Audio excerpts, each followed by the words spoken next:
Hello बच्चों, let's read this question. So this question says a bomb of mass 30 kg at rest explodes into two pieces of mass 18 kg.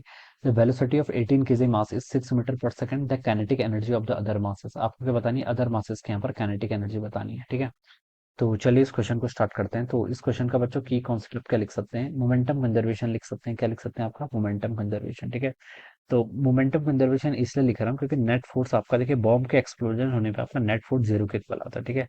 Momentum conservation लिख सकते हैं, ठीक है। Net force आपका bomb जो explode होता है बिकॉज ऑफ इट्स केमिकल, उसके अंदर जो केमिकल एनर्जी होती है उस बेसिस पर क्या होता है आपका एक्सप्लोड हो जाता है, ठीक है। तो देखिए बॉम्ब मान लीजिए आपका इनिशियली ये था, ठीक है। ये आपका एक्सप्लोड हो गया किसमें? दो पोर्शन में, एक्सप्लोड इनटू टू पीसेस, ठीक है। इनिशियली रेस्ट पता है ये क्वेश्चन में बोला गया, ठीक है।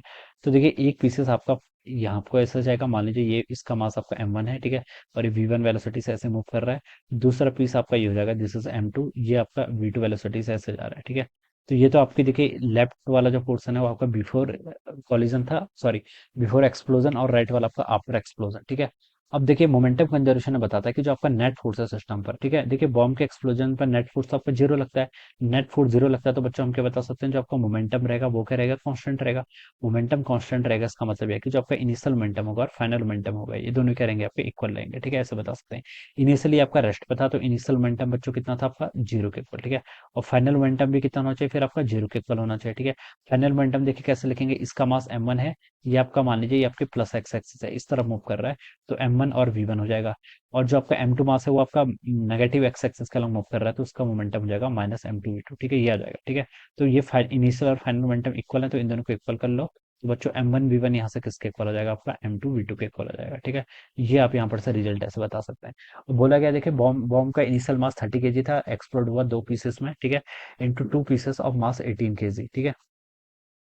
A bomb of mass 30 kg at rest explode into two pieces of mass 18 kg. The velocity of 18 kg mass से kinetic energy of other masses, ठीक है। ठीक है, अदर मास आपका 12 केजी का होगा फिर, ठीक है।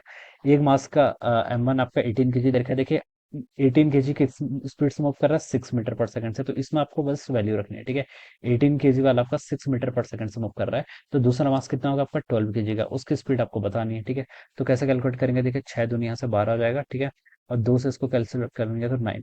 तो जो आपका दूसरा पीस है v2, उसकी वैल्यू आपने कैलकुलेट कर ली, कितनी वेलोसिटी आ गई इसकी? 9 मीटर पर सेकंड के इक्वल, ठीक है। ये आपकी वेलोसिटी आ गई। आपसे पूछा काइनेटिक एनर्जी बतानी, तो काइनेटिक एनर्जी देखिए कितनी होगी? काइनेटिक एनर्जी होती है आपकी half mass of second piece into उसकी वेलोसिटी का स्क्वायर, ठीक है।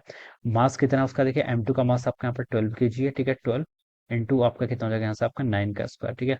तो 12/2 कितना होता है? 6, और 9 का स्क्वायर कितना हो जाएगा? आपका 81, तो ये जाएगा आपका 6, 486 जूल, कितना आ गया आपका? 486 joule. So this should be the answer of this question, ठीक है।